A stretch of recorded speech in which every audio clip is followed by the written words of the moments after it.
이것은 스승의 목소리이다. 외침과 어루만짐이다.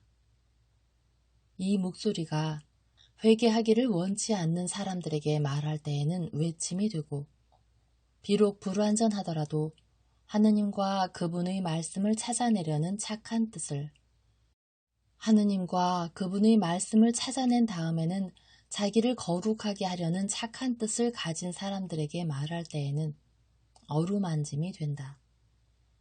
이 사람들에게는 말씀이 친구의 어루만짐이 되고 예수의 축복이 된다. 116.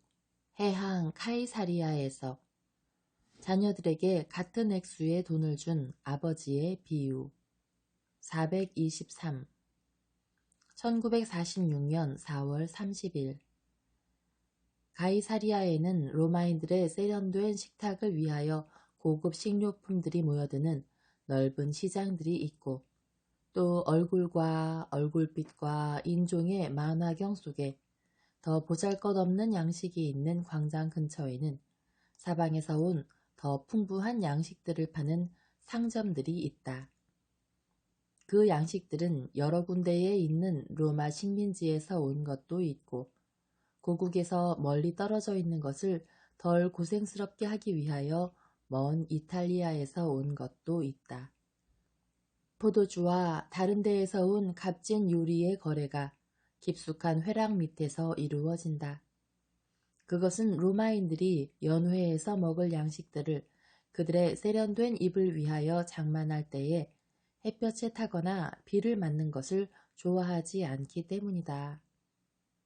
미각을 만족시키기 위하여 쾌락주의자가 되는 것도 좋지만 다른 식구들의 보호에도 마음을 써야 한다. 그렇기 때문에 그늘지고 서늘한 회랑들과 비를 맞지 않게 하는 회랑들이 해변길과 병영과 조세 관청이 있는 광장 사이에 둘러싸여 있는 총독 관저 주위에 거의 모두 몰려있다시피 한 로마인들의 동네에서 유다인들의 시장 근처에 있는 로마인들의 상점으로 통한다. 시장 쪽으로 면한 끝에 있는 아름답지는 않지만 편리한 회랑에는 사람이 많이 있다. 가지가지 종류의 사람들이 있는데 노예들과 해방된 노예들이 있고, 때로는 노예들에 둘러싸인 돈 많은 향락자도 어쩌다 있는데, 그는 가마를 길거리에 남겨둔 채 이 판매대에서 저 판매대로 느릿느릿 걸어다니면서 물건을 사고, 노예들은 그것을 집으로 가져간다. 부유한 로마인 두 사람이 만날 때에 습관적으로 하는 한가로운 대화는 날씨, 멀리 떨어져 있는 이탈리아의 기쁨을 주지 못하는 이 나라의 권태, 웅장한 구경거리에 대한 아쉬움, 연회의 식단, 그리고 난잡한 이야기들이었다. 부대와 짐꾸러미를 짊어진 10명가량의 노예를 앞세운 한 로마인이 같은 신분의 다른 로마인 두 사람을 만났다. 서로 인사를 나눈다. 애니우스 안녕하시오. 플로루스 툴리우스 코르넬리우스 안녕하시오. 마르쿠스 헤라클레우스 플라비우스 안녕하시오. 언제 돌아오셨소? 그저께 새벽에 돌아와서 피곤하오. 당신이 피곤하다고? 대관절 당신이 언제 땀을 흘리오? 하고 플로루스라고 불린 젊은이가 농담을 한다. 놀리지 마시오, 플로루스 툴리우스 코르넬리우스.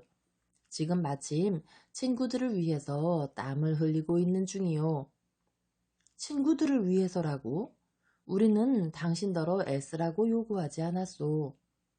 하고 마르쿠스 헤라클레오스 플라비우스라고 불린 나이가 좀 더 먹은 다른 사람이 반박한다. 하지만 내 마음은 당신들을 생각하고 있소. 나를 업신여기는 잔인한 사람들, 짐꾸러미를 짊어진 저 노예들의 행렬을 보시오. 다른 노예들은 다른 짐을 가지고 저들보다 먼저 갔소. 그런데 이것이 모두 당신들을 위해서요. 당신들을 대접하려고.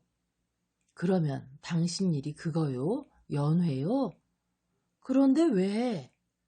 두 친구가 요란스럽게 소리를 지른다. 쉿! 고귀한 로마 귀족들끼리 이렇게 소란을 피우다니. 당신들은 우리가 질리게 되는 이 나라의 천민 같구려. 진탕 먹고 마시고 하는 일이 없어져서 지친단 말이지요. 우리는 그 일 말고 다른 일은 아무것도 하는 게 없으니까. 나는 우리가 왜 여기 와 있는지 아직도 의아하게 생각하오. 우리가 무슨 의무를 가지고 있는 거요? 죽대로 권태로운 게 의무 중에 하나지요. 저 가련한 공녀들에게 사는 게 어떤 건지를 가르치는 게 또 하나의 의무고요.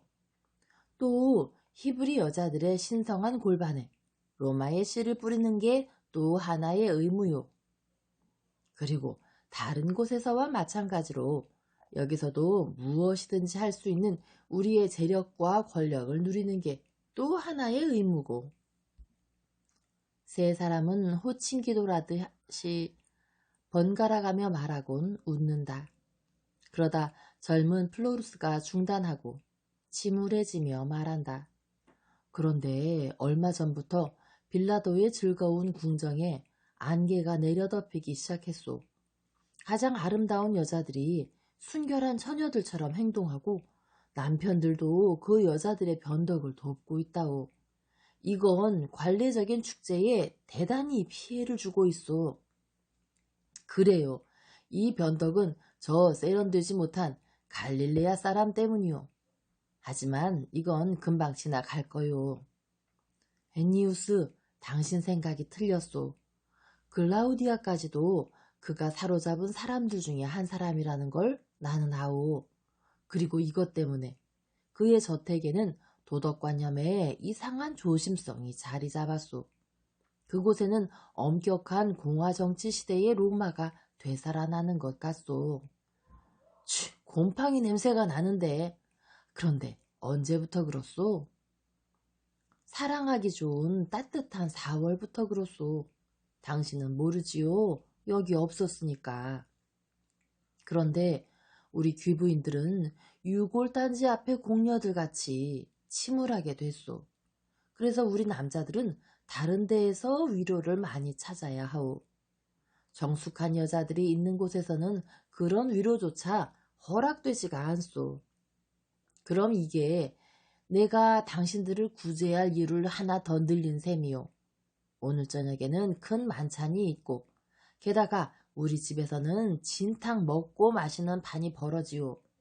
내가 갔던 친띄움에서 나는 이곳의 불쾌한 놈들이 부정하다고 생각하는 더 없는 즐거움을 발견했소.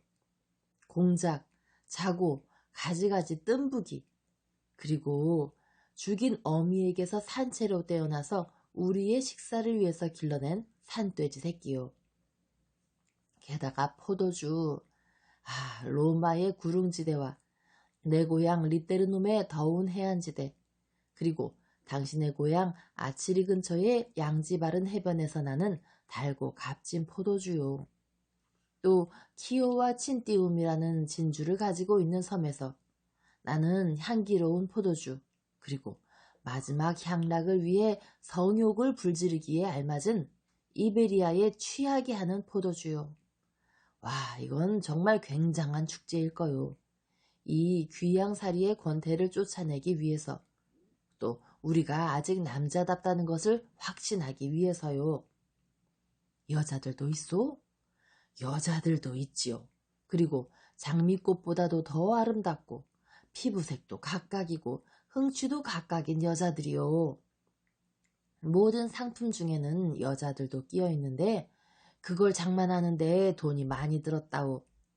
그래도 나는 친구들에 대해서 너그럽소. 나는 여기서 마지막 물건들을 사고 있었소. 여행하는 동안에 상할 수 있는 걸요. 연회가 끝난 다음에는 사랑이 우리를 기다리고 있소. 여행은 잘했소? 쏙 잘했지요. 바다의 비너스가 나를 도와주었소. 그뿐만 아니라 오늘 밤의 의식을 비너스에게 바치요. 세 사람은 머지않아 우릴 그들의 가증스러운 기쁨을 미리 맛보면서 상스럽게 웃는다. 그러나 플로리스가 묻는다. 왜 이 멋진 축제를 즐기는 거요? 무슨 이유로? 3가지 이유가 있어. 내 사랑하는 조카가 요사이 성인의 토가를 입게 되오. 이 일을 축하해야지요. 가이사리아가 슬픈 체류지가 되고, 그래서 비너스에게 하는 의식으로 운명을 거슬러서 가야 한다는 전조를 따르는 것. 또 셋째는 당신들에게 조용히 말하는데 내가 결혼을 하는 거요. 당신이? 설마. 내가 결혼을 하오. 꼭 닫힌 항아리에서 첫 모금을 맛볼 때마다 결혼식을 하는 거요. 오늘 저녁에 내가 이렇게 할 거요.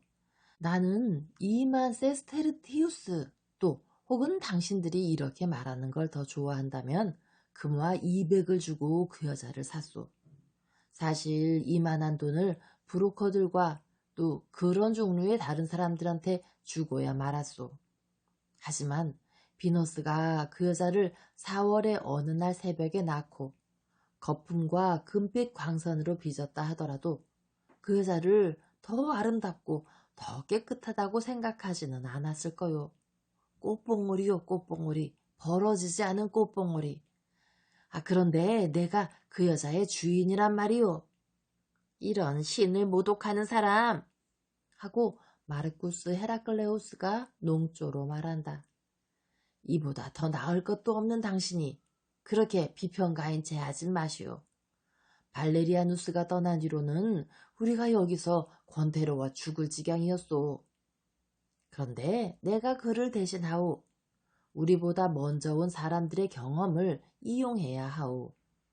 나는 내가 갈라지 뿌리나라는 이름을 붙인 꿀보다 더 황금빛 금발의 그 여자가 인생을 즐길 줄 모르는 거쇠된 자들의 우울과 철학으로 타락하기를 기다릴 만큼 그렇게 어리석지는 않을 거요.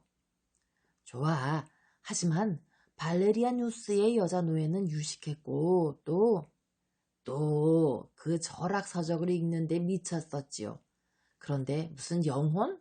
무슨 내세? 무슨 덕행이요?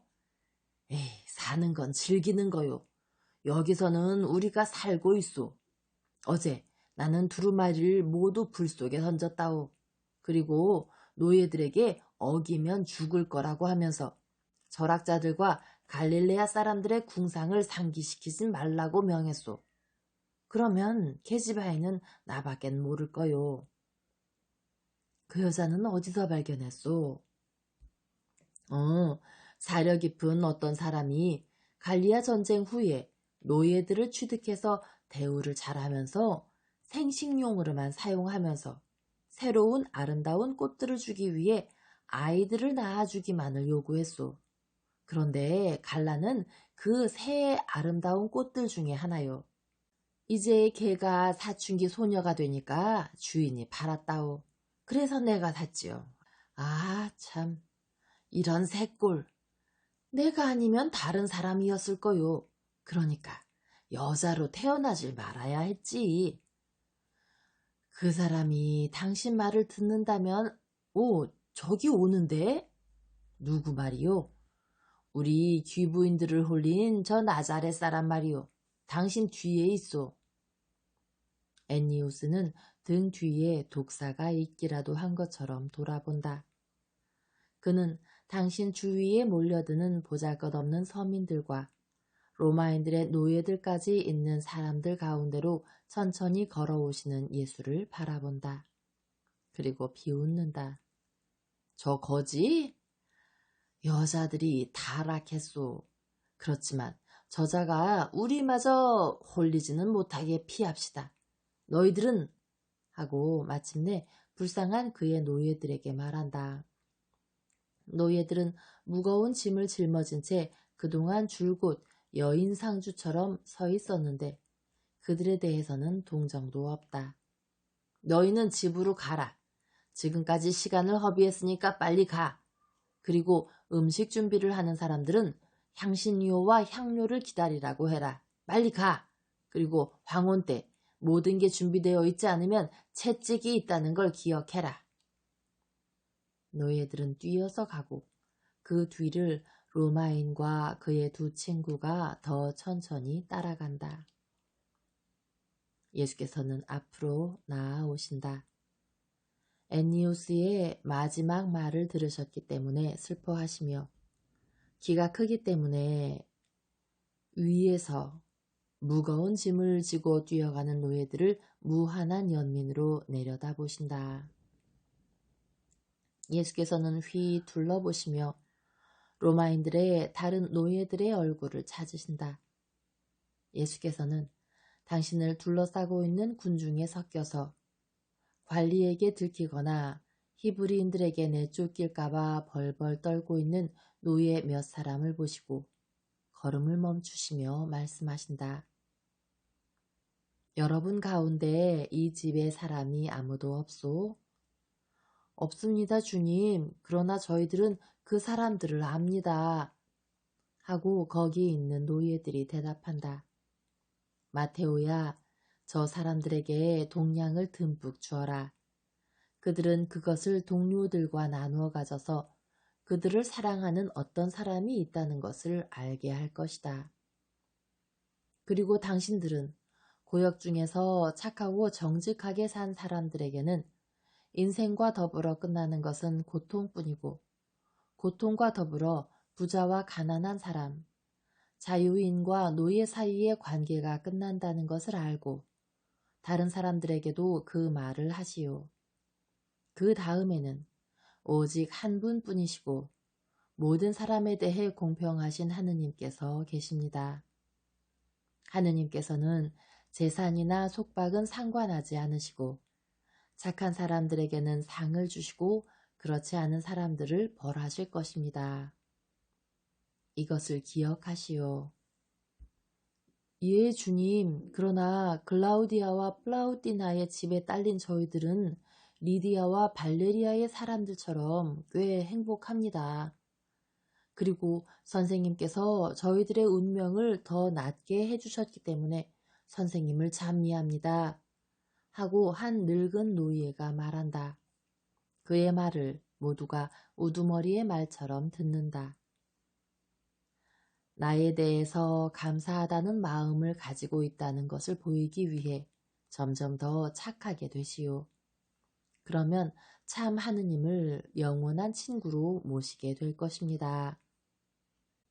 그러면서 예수께서는 그들을 떠나보내고 강복하시려는 것처럼 손을 드신다. 그런 다음 한 기둥에 기대 서시어 군중이 주의를 기울이고 조용한 가운데 말씀을 시작하신다. 노예들은 떠나가지 않고 하느님의 입에서 나오는 말씀을 듣기 위하여 남아 있다.